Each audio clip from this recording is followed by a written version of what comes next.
tem que jogar uma bomba no Vasco da Gama e vamos parar, torcedor, de toda hora tá falando. O Vasco é muito grande. Não, o Vasco foi muito grande. O Vasco é muito grande torcida, mas de dirigente e de estrutura, não é não. Não é não. Bom, galera, o Fala Xerife de hoje, comentar um pouco, né, praticamente o rebaixamento do Vasco da Gama, né, falar um pouco do Vasco nesses últimos anos, né, são 12 anos, né, em 12 anos, 4 quedas, né, é impressionante. Um clube como o Vasco da Gama, né, uma torcida que tem, a paixão que tem seu torcedor e a irresponsabilidade ao longo dos anos por parte dos diretores que fazem o Vasco da Gama, né, todo mundo se escondendo, ninguém fala nada e o clube praticamente jogado às moscas, porque nesses 12 anos, 4 quedas, tem alguém culpado. E não é a torcida.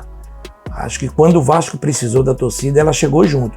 E mais uma vez vai precisar da torcida. E a torcida tenho certeza que vai chegar junto. Agora o torcedor tem que estar alerta a muitas coisas. Uma delas, gestões que estão tendo no Vasco nos últimos anos. Não é normal você cair em 12 anos 4 vezes. Com a torcida que tem, com o nome que tem o Vasco, o prestígio que tem o Vasco, a história que tem o Vasco da Gama, né? E o torcedor envergonhado nesses 12 anos, não consegue ganhar títulos, né? E agora vai disputar uma Série B, né? Praticamente ele já está rebaixado, precisa tirar uma diferença de 12 gols, né? E a gente sabe que isso praticamente é impossível. E juntar os cacos e ver o que vai fazer. O próximo presidente que está chegando vai pegar um Vasco numa situação difícil, porque todos sabem, são cotas de 100 milhões que vão baixar para 6 milhões. Né? Então é uma queda absurda no que o Vasco pode faturar. É um dos grandes contratos que o Vasco ganha bem, que é a televisão, e vai ser igual a todos. E pior ainda, no próximo ano, a segunda divisão, ela tem, você vê, você tem um Goiás que caiu, você tem um Botafogo, você tem um Cruzeiro, você tem um Vasco, né? Você tem um Curitiba, você tem um CSA que foi muito forte esse ano, né? E outras equipes que podem estar fortes também, né? Para o campeonato dessa segunda divisão. Então o Vasco precisa alertar. Eu acho que tanto o Vasco como o Botafogo estão aquém do futebol brasileiro. Você vê agora que se começa a pensar, o Botafogo nem tem ainda, mas um centro de treinamento e um centro de treinamento doado pela torcida, com o dinheiro do torcedor, o torcedor sofredor, né, que vai a campo, que cumpre com todos eles, com jogadores, com comissão técnica, com todos. Eu não quero botar culpa aqui só nos jogadores. Os jogadores, é claro, tem culpa, comissão técnica também. O Vanderlei chegou pouco tempo agora. Essa morte ela vem anunciada já de um bom tempo, desde o ano passado, que com a chegada do Vanderlei, né, as coisas mudaram e melhoraram. Poderia ter sim mantido o Vanderlei, né? Não houve um acordo financeiro e tenho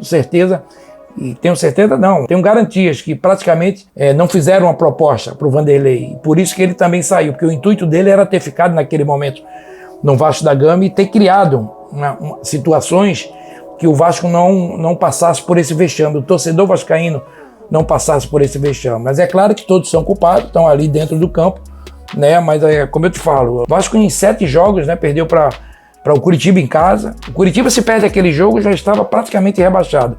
Aí deu uma sobrevida. Claro, um jogo difícil, mas perdeu para o Fortaleza ganhando bem, né? E perdeu, empatou com Goiás, se eu não me engano. Então, você vê, clubes que você está lutando aí, 7 pontos de diferença. Agora pega o Goiás na última rodada, os 2 eliminados, né? Praticamente, né? O Vasco ainda, um milagre, mas daquele milagre bem grande, mas a consciência do torcedor e de todos é que o Vasco está na segunda divisão. Então o Vasco tem que se reciclar, ter uma mudança geral em tudo. Tem que jogar uma bomba no Vasco da Gama e vamos parar, torcedor, de toda hora estar falando. O Vasco é muito grande. Não, o Vasco foi muito grande. O Vasco é muito grande torcida, mas de dirigente e de estrutura, não é não. Não é não. O Vasco precisa melhorar muito para ser o Vasco que o torcedor quer. Do carinho que o torcedor quer. Esse torcedor ele tem que ser respeitado. O torcedor do Vasco está sendo humilhado fora de campo. E o único que chegou junto nesses anos todos é o torcedor. O torcedor tem chegado junto, tem ajudado. Fez uma revolução ano passado, um sócio torcedor. Mas o torcedor está descrente. Então joga uma bomba e não vem com história, não vem com mentiras de campanhas políticas. Vem com mentiras, não se cumprem. E aí eu pergunto, o Vasco está na segunda divisão. Quero saber o que vocês vão fazer. Mantenham o que vocês falaram na campanha política, mas eu tenho certeza que não vai ser cumprido. uma boa parte do que se foi. Eu não estou falando só do Jorge Salgado, de todos que passaram no Vasco da Gama. Então o torcedor está cansado, o torcedor está humilhado. Sejam homens, porque os torcedores do Vasco são homens, em cumprir tudo aquilo que lhe pediram. Tudo que lhe pediram o torcedor do Vasco fez. Foi a campo, na pandemia quando precisou, sócio-torcedor, aumentou uma barbaridade, cumpre com seus deveres. Agora é claro, como é que você vai manter se você não tem garantia de mentiras? Que toda hora se passa mentira pro torcedor. O torcedor vascaíno está cansado, dirigentes. O torcedor vascaíno está cansado.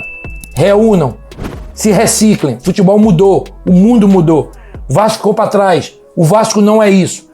Por isso que aquela frase, isso aqui é Vasco, não é não. Para mim, não. Não vem com essa história. O Vasco não é isso. O Vasco é mais forte do que tudo isso. Isso é um desabafo, né, de um cara que jogou no Vasco, que tem um carinho pelo Vasco, que gosta do Vasco e que sabe que o Vasco não é isso. Isso aqui não é Vasco.